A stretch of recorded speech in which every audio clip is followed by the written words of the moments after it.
എടി നീ എന്തൊരു കല്യാണ ഫോട്ടോന്റെ അടിയില് ആദരാഞ്ജലികൾ നിട്ടുവെച്ചേ? എന്റെ പൊന്നോ, ഒന്നും പറയണ്ട. ബർത്ത്ഡേക്കും കല്യാണത്തിനും മരണത്തിനൊക്കെ ഞാൻ പ്രത്യേക ഇമോജികൾ ഉണ്ടാക്കി വെച്ചിരുന്നതാ. കഷ്ടകാലത്തിന് അത് ഇട്ടപ്പോ ആദരാഞ്ജലികളായി പോയി. ഞാൻ പിന്നെയാണ് ഇത് ശ്രദ്ധിച്ചത്. എന്നാ പിന്നെ നിനക്ക് അത് ഡിലീറ്റ് ചെയ്ത് കളഞ്ഞൂടായിരുന്നോ? പിന്നെ എന്റെ ആദരാഞ്ജലികൾക്ക് 250 ലൈക്കാണ് കിട്ടിയേക്കണേ. എനിക്ക് ആദ്യമായിട്ടാണ് ഇത്ര ലൈക്ക് കിട്ടണേ. ഇനിയിപ്പൊ ഞാനത് ഡിലീറ്റ് ചെയ്ത അവർക്ക് വിഷമാവില്ലേ? എന്റെ സിബി ഇതൊക്കെ ശ്രദ്ധിക്കണ്ടേ? ഓ, അതില് വലിയ കാര്യമൊന്നുമില്ല. ആദരവോടെ കൈ കൂപ്പുന്നു, അതാണ് ആദരാഞ്ജലികളുടെ അർത്ഥം. ഈ കല്യാണം കഴിഞ്ഞവരെ നീ എന്തിട്ട് ആദരവോടെ കൈ കൂപ്പണേ? ധീരന്മാരെയും സാഹസികരെയൊക്കെ ആദരിച്ചാൽ എന്താ തെറ്റ്? ഈ കല്യാണ ഫോട്ടോയിൽ എന്തിട്ട് സാഹസികത?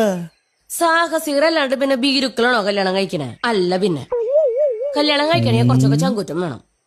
അപ്പൊ ഞാനൊക്കെ ധീരനും സാഹസികനും ആയി അല്ലേ? അയ്യടാ, നിങ്ങളുടെ കാര്യല്ല പറഞ്ഞത്, ഞാൻ എന്റെ കാര്യമാണ് പറഞ്ഞത്.